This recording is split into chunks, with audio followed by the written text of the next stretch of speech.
meron nag-message sa akin, nagtatanong kung pwede ba daw mag-lose ng weight kahit naka-cheat day. Ang sagot dyan, yes, pwede kang mag-decrease pa rin ng weight kahit na naka-cheat day ka. So for example, yung nangyari sa akin is 2,500 calorie yung dapat ma-maintain ko araw-araw. Nung 112 kilograms pa ako. Pero yung nangyari, para mabilis akong pumayat, yung ginawa ko, my calorie intake is nasa 1,500. So from Monday, Tuesday, Wednesday, Thursday, Friday, Saturday is dapat everyday meron akong 1,500 calories na may intake everyday.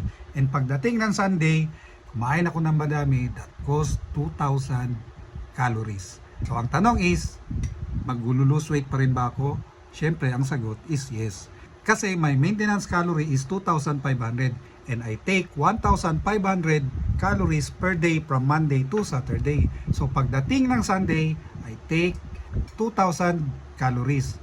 So imagine every day nag-eliminate ako ng 1,000 calories. Kaya ganon kadali ang pagbawas ng timbang ko.